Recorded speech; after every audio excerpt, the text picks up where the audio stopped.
Hey y'all, this is Brian with King Kong Roofing. Just want to touch base. Gonna make videos on contractors. You may be a new homeowner. Maybe you're kind of looking for roofing, siding, or flooring, whatever you're looking for. Just a general principle dealing with contractors. A lot of people new at it. Maybe buying your first home. Maybe you are shopping for certain things to be done. I've been on both sides of it, and I've had contractors mess me over, and I've had homeowners mess me over, and I've also had everything go right too. So, everything in between. But really, we want to focus today on mainly just what on contractors. Let's deal with the contract pricing a little bit here. A lot of people, a lot of times contractors will bid things. You have two people bidding, let's say, maybe three, five, whatever. You need to make sure you're comparing apples to oranges, or apples to apples, right? Not apples to oranges. It's just not the same thing. So what you need to do is make sure, question, if you have a contractor you like how he is, you feel like he's going to give you the quality you want, then you need to talk to him maybe a little bit more and just say, hey, this other guy came in at this price. Could you match his price or something like that? Because, it's a really big thing. The cheapest price isn't always going to give you the best labor, and that's a reality. These guys bid it low sometimes so they can jack it up later once the project starts, and that's dishonest, but is how contracting works. Sometimes they bid it to get your work instead of bidding it to finish your work, and there is a difference. I've always tried to bid it to finish it, but not everybody does. So, there is a little bit of negotiating when it comes to trying to do a contract with somebody. If you find the contractor you like and you feel like he's going to give you the quality you want, that's probably who you need to go to and say, hey, this other guy came in at this price. What can you do for me? Because he may even be bidding things that are a little bit higher quality than the former guy. And, if he bids it with the material the other guy used, it might bring it to the price you want, and you're going to get the quality you want. That's just a really big 3-star experience for you that you're going to have there. The other thing I'd say is, let them know what your budget is. When someone says, hey, I want a shower installed or this, that, or the other, that's pretty open. I mean, are we using marble, a regular surround, or what are we going to use here? So, there's a lot to it in contracting. Try to be specific. Try to provide pictures of what you have in mind. If you're wanting to build a dormer on your house, or add something to your roof, or add something to a bathroom, try to have pictures for your contractor. That way it helps them to aim and meet your expectations of what you have on that project. A lot of people just say, hey, I want this. And then the contractor's left to guessing on what you have in your mind. Whereas if you already have something you've seen, show that to your contractor. It really helps a lot, more than you know. And, it'll help the project to meet you where you want to be.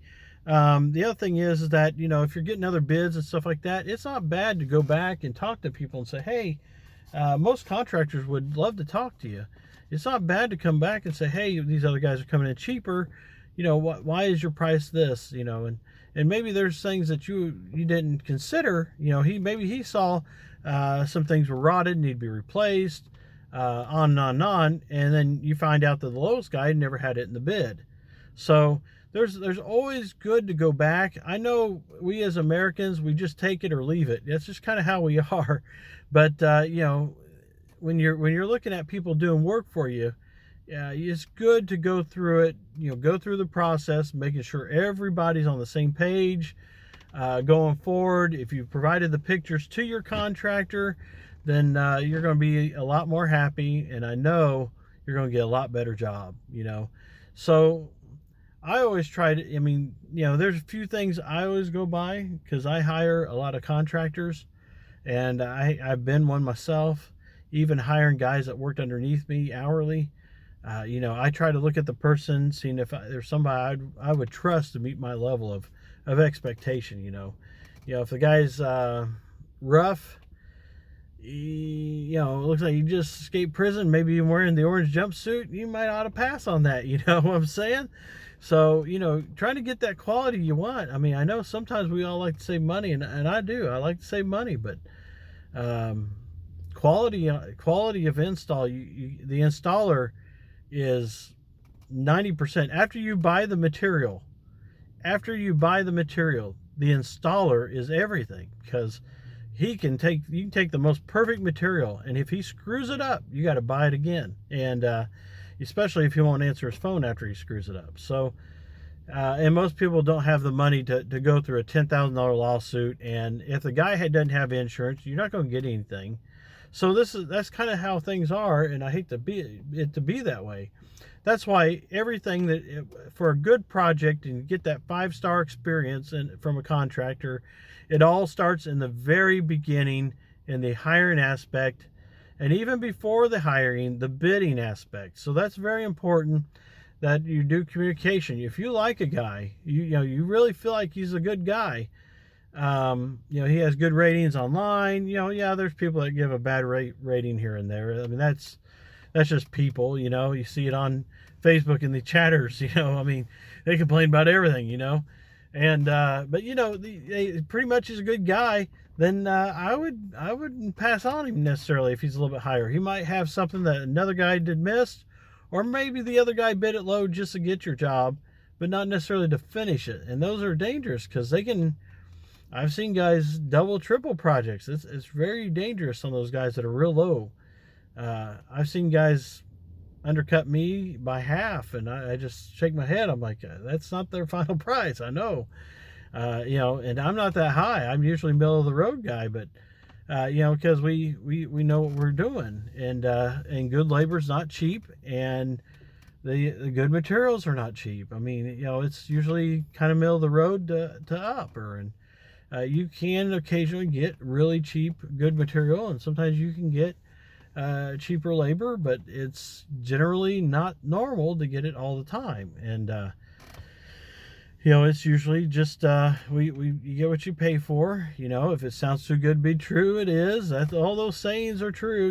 And sometimes you get, there's people that say jack of all trades and master of none, and that's kind of true. You want the guy that's the master of what he does, because those guys can look at your job and bid it accurately.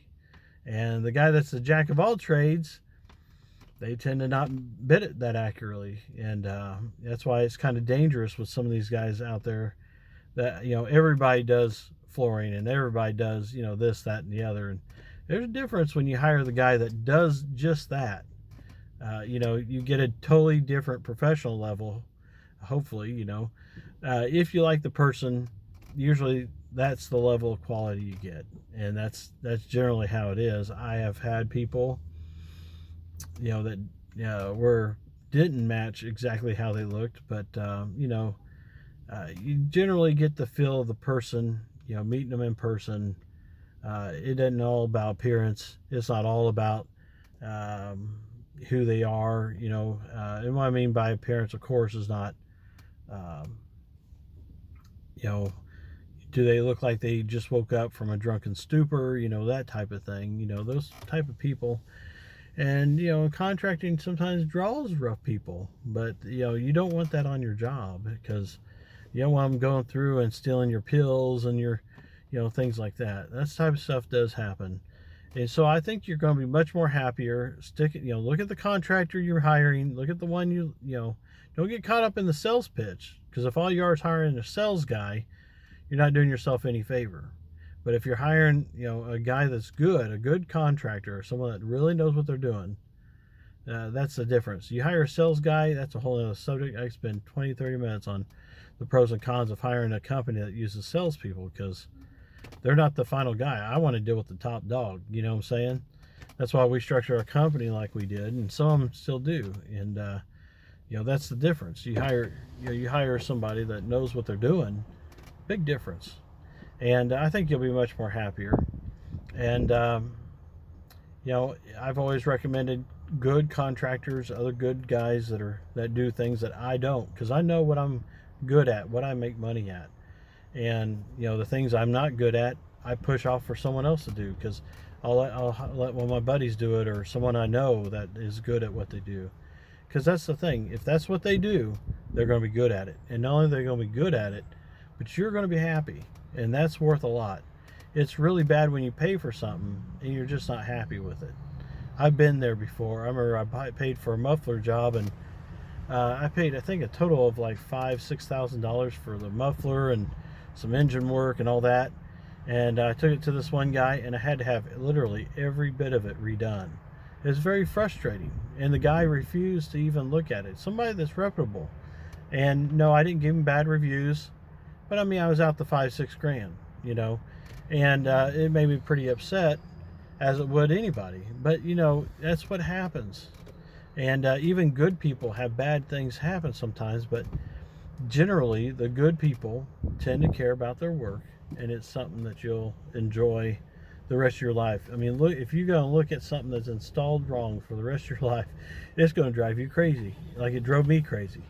So do yourself a favor, love yourself, go out tonight and hug yourself and say, I am good. Now look in the mirror, and you point to that guy in the mirror and you tell him, don't screw this up. Hire the right guy, the guy that is going to do the best job for you. And you look in the mirror and you tell that guy he's going to do that. And I'm sure you'll do the right thing. Thank you.